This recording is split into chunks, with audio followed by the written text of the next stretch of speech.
Nvidia. So, Nvidia, when we look at something in short Vega, we can look at the short put vertical. So what I did here in Nvidia, I looked at the expected move. I went out till May 2nd, so 24 days. And I looked at the expected move of $15. I went a little inside that. So I sold. Now we're selling the May 2nd 95.85 put vertical in Nvidia. And so we're doing that for a credit. I put it in at 195. It's trading closer to 155 now as Nvidia has continued to rally. But the most important part is this is a high probability short put vertical that collects theta, that is risk defined and is short Vega. A one lot spread has a negative Vega of 326 right now on the Thinkorswim platform. That means for every point in implied volatility Nvidia were to go down, that would be more profitable. Now, the most you can make on a trade like this, as you know, is the credit taken in. So if you sell it for 195, if you sell it for 155, the credit taken in is the max profit. Now, the max loss is different. It's the difference between $10, the width of the strikes, minus the credit taken in. So if it was 195, it'd be 805. If it was 155, it'd be 845 would be the break even. You see how that works. The difference between the strikes and the credit taking in. So the break even is the short strike, in this case the 95, minus whatever credit you took in. So if it was 195, we'll work off our first number. If you 195, the break even would be 93.05. The 95 strike minus the 195 taken in, that would be the break even. Remember, the risk is the width of the strikes minus the credit, and these are short Vega spreads, so they would benefit from implied volatility coming down. On Tuesday, Nvidia stock is rising. As of 12:50 p.m. ET, the company's stock had up 3%, but earlier in the day, it had risen as high as 8.4%. The Nasdaq Composite soared 1.2%, and the S&P 500 gained 1.4%, marking a notable recovery. The announcement of tariff talks gave Nvidia and other chip stocks hope. There was some optimism that the market's days of turmoil were coming to an end. Last Wednesday, following market closure, President Donald Trump announced tariffs, which caused global markets to plummet Thursday through Monday. As markets had one of the worst three-day streaks in decades, concerns of a recession have increased dramatically. However, there was some hope today as some important trading partners are exercising patience and declining to respond against U.S. tariffs, unlike China, which did so shortly after the announcement last week. The South Korean president said, "I don't think that kind of fighting back will improve the situation dramatically," adding that his country clearly wants to negotiate. The Trump administration is engaged in trying to reach agreements, despite the fact that tensions are still high and could worsen. The government has offered a variety of justifications for the tariffs, some of which suggested that they might be permanent rather than a means of gaining better trade agreements. Investors appeared to interpret today's events as a hint that an end is imminent, and the market obviously hopes it is the latter. At least in normal circumstances, I continue to believe that Nvidia is in a great position and is now oversold. That calculation might alter if the ongoing trade conflict, especially between China and the United States, is not settled. Right now, I believe it's wise to exercise caution and hold off until further information becomes available. As the market as a whole continues to recover, Nvidia's stock is rising in Tuesday's trade. As of 1 p.m. ET, the share price of the leader in artificial intelligence, AI, was up 2.7%. The Nasdaq Composite and S&P 500, meanwhile, were up 0.6% and 1% respectively. Investors are reinvesting in stocks today after significant sell-offs sparked by the Trump administration's new tariff policy, with the expectation that the United States will be able to negotiate new import tax and trade accords with other nations. New government AI regulations also seem to be helping Nvidia's shares. The stock market is currently recovering somewhat in response to rumors that the Trump administration has begun preliminary trade negotiations with over 50 nations. So what implications does this have for Nvidia's stock? Let's explore that. But first, a big thank you to those of you who've stuck with us this far. Creating these videos takes significant effort and dedication, so if you're enjoying the content, please hit the like button, subscribe to our channel, and share your thoughts on Nvidia stock in the comments. Your support truly helps us grow. Now, let's get back to the video. President Trump blames previous administrations for countries taking advantage of us. Watch this. We've been ripped off and taken advantage of by many countries over the years, and can't do it anymore. Just can't do it anymore. Can't be the stupid people anymore. And it's all because of the people that sat in the seat right here. Not your seat, but this seat. They allowed things to happen to our country that they shouldn't have allowed to happen on trade and other things, many other things. Okay, now look at this new op-ed in the Wall Street Journal. Title, "A Win-Win Exit Strategy for Trump on Tariffs," end quote. Art Laffer wrote that, and he joins me now. Okay, Art, in brief, explain what is the win-win strategy. The win-win strategy is Trump is just phenomenal at negotiating. And Stuart, what he says is extremely true. These people have far higher tariffs and non-tariff barriers and quotas than we do. It is unfair. It has been done. But what he's done now is gotten them into a position where they're going to lose their access to the U.S. market if they don't redress these types of inequities that they've done. And Trump is the master negotiator, and I'm watching these people calling into Trump. This is exactly what he does beautifully and wonderfully, and I believe he can negotiate freer trade deals, get those tariffs way, way down, much lower than they are now, by primarily those people lowering their tariffs and us keeping ours low or even going lower, and it'll be a win-win. The world will prosper, we'll have a great economy, and the U.S. will be in perfect, beautiful shape for economic growth. And that's what he's good at doing, and that's what he did at the G7 meeting in 2018, I think it was. I have it in there, where he offered to lower our tariffs if they'd get rid of theirs. It's just what we need, and it would lead to world prosperity and a reduction in hostilities. Well, we know that that is the policy, the stated policy for a long time. What's new? What is your exit strategy? What's new here? Well, the exit strategy is he threatens the tariffs, which he has already done, so to bring them to the table. It's clear that 70 countries have called they're coming to the table fast.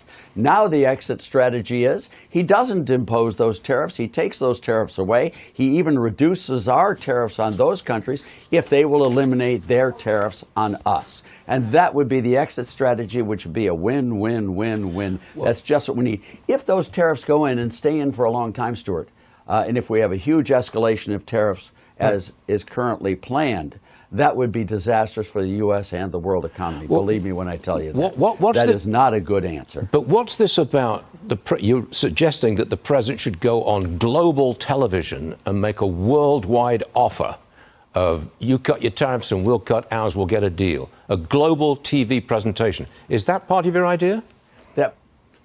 Well, I don't know if a global TV one is the best, but you just look at it there. He should be able to negotiate getting rid of tariffs for them and for us. You know, a trade war, everyone loses in trade wars, but we all don't lose the same amount. Americans will lose a lot less than the foreigners do, so therefore they have an incentive to come down to the table and really drop their tariffs on our products. It will help them as well, too, Stuart. I mean, their tariffs on our products hurt. However, as the day went on, the bullish momentum waned considerably, and it's probable that some investors are taking advantage of the comeback rally to sell equities and lower their risk exposure. Earlier today, Nvidia's stock had risen as much as 8.4%, but it fell along with the momentum of the stock market as a whole. Along with gains from tariffs, new federal laws on artificial intelligence appear to be helping Nvidia's stock price. According to a document issued yesterday, the Trump administration would mandate that federal agencies choose chief artificial intelligence officers and give priority to the wider use of AI technologies.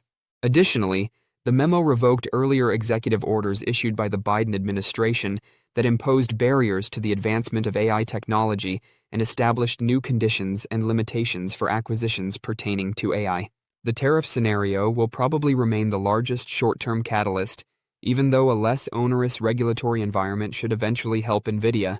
Renowned investor Dan Niles recently stated on CNBC that analysts are about to lower their projections for Nvidia and that the shares may then begin to seem intriguing. Separately, Morgan Stanley cut its price objective for the fintech and lender SoFi, and Schwab Network outlined why the company might be at risk in the present climate. According to Niles, founder of Niles Investment Management, Killer apps utilizing AI should increase NVDA in the long run. The shares might therefore start to become interesting once analysts reduce their projections for the chip manufacturer. The latter phenomenon is something Niles anticipates happening soon. He did, however, imply that NVDA might continue to fluctuate for a long time. Morgan Stanley kept its underweight rating despite recently reducing its price target for SoFi shares from 13 to 16. Morgan Stanley believes that a downturn in consumer spending following President Donald Trump's new tariffs might have a significant negative impact on SoFi. Kevin Green, a pundit, said that lower consumer spending would result in less liquidity in the credit market and less lending by SoFi and its counterparts. A tiny group of mega-cap artificial intelligence, AI stocks, propelled the S&P 500 and NASDAQ composite to all-time highs over the majority of the last 2 years. Over the past few years, the Magnificent Seven, Microsoft, Apple, Amazon, Alphabet, Meta Platforms, Tesla, and Nvidia, have generally been a favorable collection of stocks to own. But in 2025, opinions of these AI pioneers have changed dramatically. Every one of the Magnificent Seven equities has seen a negative year-to-date performance as of this video. Nvidia's stock alone has fallen almost 27% this year. The chipmaker's market value hit a record high of $3.7 trillion back in January. Its value has plummeted to $2.4 trillion today. To stay informed about the latest developments from Nvidia and the ever-changing stock market, consider subscribing to our investing tutorial channel. We provide daily updates on significant market shifts and key catalysts, so hit that subscribe button to ensure you never miss crucial information. We'd love to hear your thoughts on Nvidia stock, so please share your opinions in the comments below. Now, let's dive into today's video. To have you. I'll start with what I would assume is a question you're probably getting from a lot of clients. I mean, it's not, we know that chips themselves aren't getting tariffed, but it's so many of the things they go in, whether it's a phone or a computer or a server are. So where does this all end up from us? I talked to one CEO of a big company that our viewers know well yesterday, said, no way I'm going to be able to give guidance. Yeah. It'd be very interesting. By the way, earnings season starts in another week or two. So I can't imagine anybody really wants to stick their neck out in this environment. And you sort of alluded to the issue, like the direct impacts on semis are relatively easy to calculate, but they're not very big. And as you mentioned, they've been mostly exempted. And frankly, we don't import a ton of raw semiconductors into the U.S. anyways. Most semiconductors enter the U.S. inside other things, inside PCs, inside smartphones, inside servers. And so the bigger risks are indirect, demand destruction. Broader macro, I mean, if we go into a recession, semis are cyclical and pretty macro-driven, and they tend not to do well in poor economic environments. So those are the kinds of things that are very difficult to size, both for me as well as for, the companies themselves. And visibility is going to be very, very low right now. But you can calculate some of the potential impacts. So, for example, PCs and smartphones, I know where that stuff's coming. I can calculate a rough tariff. Before the added 50% on China, that tariff would have been roughly 40% probably on PCs and smartphones and those sorts of things.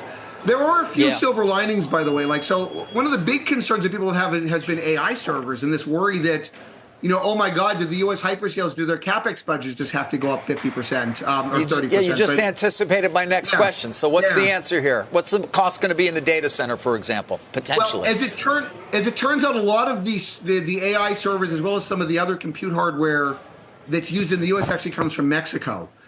And there's been a carve-out for the USMCA, the U.S.-Mexico-Canada agreement. My read of the situation suggests that stuff coming from their AI servers and things that are put together in Mexico are tariff-free. And there's that mix it's already probably 60% of the U.S. volume of those types of servers is coming from Mexico. Some of the suppliers like Foxconn are already building more plants in Mexico. My guess is that mix goes up.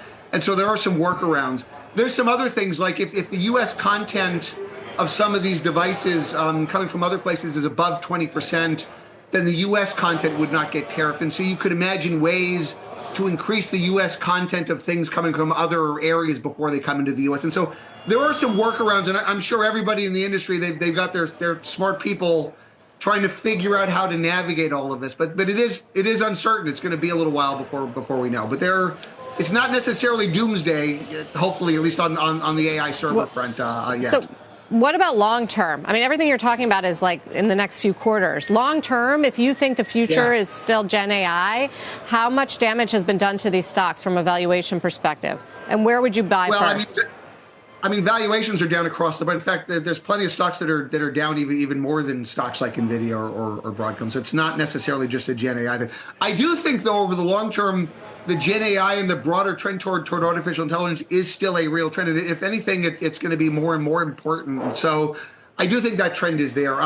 What we need to see over the near to medium term is, does a lot of this uncertainty cause companies, both in AI and in semis, and frankly, like everywhere else, does it cause capital plans to be reevaluated in the midst of uncertainty? I don't know. I think there'll be more volatility in the near to medium term, clearly. But over the long term, I think AI is still real. I think it's still really important. I think it is still a priority in the U.S., and I'm still pretty bullish long term on the general trajectory and prospects for AI. All right. Is there still hope for Nvidia investors after the company's market capitalization dropped by more than $1 trillion? The answer, in my opinion, is absolutely yes. Let's examine the factors that led to Nvidia's stock plummeting and investigate potential opportunities to revive the semiconductor icon. This year's volatility in Nvidia's stock has been caused by a number of causes. To begin with, the stock experienced a significant decline in late January following the introduction of an AI model akin to ChatGPT by a Chinese startup named DeepSeek. However, the company claimed to have developed and trained its AI using outdated Nvidia chipsets. Investors reportedly panicked overnight, fearing that the DeepSeek claims would affect demand for Nvidia's next chip architectures. The White House's continuous efforts to enact new tariff policies over the past 2 months have increased capital market apprehension. Naturally, investors have begun to consider how other nations may respond to tariffs and how trade, pricing, shipping, and general corporate operations may be impacted by any retaliatory measures. These incidents have finally combined into a single, massive, terrifying tornado. Given all the uncertainty surrounding the macroeconomy as a whole and the potential future performance of individual companies, investors began hoarding cash and taking profits due to the significant increase in Nvidia's stock over the past 2 years. What comes next? Although this information may present a negative image of Nvidia, astute investors are aware that there is much more to the tale than geopolitical concerns and foreign competitors' AI platforms. First, Nvidia's Magnificent 7 cohorts are among its biggest clients. For instance, the data centers of cloud hyperscalers Microsoft, Amazon, and Alphabet all employ Nvidia CPUs. Furthermore, Tesla and Meta Platforms executives have made repeated, usually during earnings calls, mentions of their dependence on Nvidia's graphics processing units, GPU. As we discovered a few weeks ago at Q4 and full year 2024 reports, cloud hyperscalers are projecting capital expenditures of around $260 billion this year, with Meta Platforms potentially contributing an additional $65 billion. Additionally, investors have finally had a look at the performance of Nvidia's newest GPU architecture, Blackwell. Blackwell exceeded management's expectations by generating $11 billion in revenue during the fourth quarter. In addition, CEO Jensen Huang showcased Blackwell's successor product lines at Nvidia's annual GTC conference a few weeks ago, emphasizing the company's innovative spirit and quick expansion. I believe that Nvidia's company may be in a stronger position than it has been since the AI revolution began in late 2022. These patterns demonstrate the strong demand for AI infrastructure, which Nvidia should take advantage of considering the Blackwell launch's success and the company's intentions to keep delivering ever-better technologies for years to ahead. Nvidia's forward price-to-earnings, PE ratio, is currently at its lowest level in a year, at just over 22. To be honest, I wouldn't be shocked if Nvidia's stock kept declining in the near future. Having said that, it seems obvious to me that the criticism of Nvidia is more related to general economic worries than it is to the company's real performance. I believe that Nvidia's actual business is doing well, especially considering the company's present trajectory and the ongoing acceleration of demand from its biggest clients. Tariffs may have a short-term negative impact on margins and the company's cost structure, but Nvidia's long-term outlook is unaffected. I believe that the time has come to follow Warren Buffett's suggestion and be a little greedy by taking advantage of the market's panic. Despite some issues in the wider market, Nvidia's shares are currently extremely cheap, and I believe that investors will eventually start to recognize that the company's genuine performance is still excellent. By the end of the year, I think the commotion surrounding tariffs and possible foreign competition in AI will mostly fade, and Nvidia's financial results will be self-evident. As a result, I believe that in a few months, Nvidia's stock will see a dramatic uptick in excitement. Don't forget to share your thoughts and experiences in the comments below. Your input helps create a more knowledgeable community where we can all learn and grow together in the world of investing. Stay up to date with the latest market trends, insights, and key updates by subscribing to Investing Tutorial. We're here to help you make smarter investment decisions and stay ahead of the curve. Let's bring in markets correspondent Kevin Green, who's joining me now in a different picture than 24 hours ago. Certainly yesterday morning, most of us had come to work. Some jitters on Wall Street. I mean, today we're seeing the VIX down 16%. Yesterday it was at 60. A different picture this morning. What are you watching specifically? Good morning, Kevin Green. Good morning, Nicole. Yeah, we are definitely seeing a different picture. You're seeing around 93% of the stocks in the S&P 500 in the green so far this morning here. And that's very strong when you're looking at market breadth, from information technology leading the way all the way down to staples, seeing some green on the screen here. So a lot of positive momentum based on some of the news flow here. I think it's also a little bit mechanical, right? We had a little bit of a sell-off, an aggressive sell-off. We have very low book depth and liquidity, and it doesn't take much to move prices up higher here. So if we're looking at the daily chart, what would you like to see if you're a bull in this market right now is potentially a gap test of the S&P 500, which kind of starts at around 5,300 or so here. We have a gap between 5,300 all the way up to around 5,398, basically 5,400. So around a 100-point gap to the upside here. This could be your first area where you do see shorts potentially coming into the market here. But once again, we have some market breadth taking place today, and that gives you a little bit more strength or a strong foundation in order for us to try to continue to move higher. If we're looking at it on an intraday basis, I'm kind of looking at 5250 as your first area of resistance. We're sitting in around 25 points away from that, Nicole,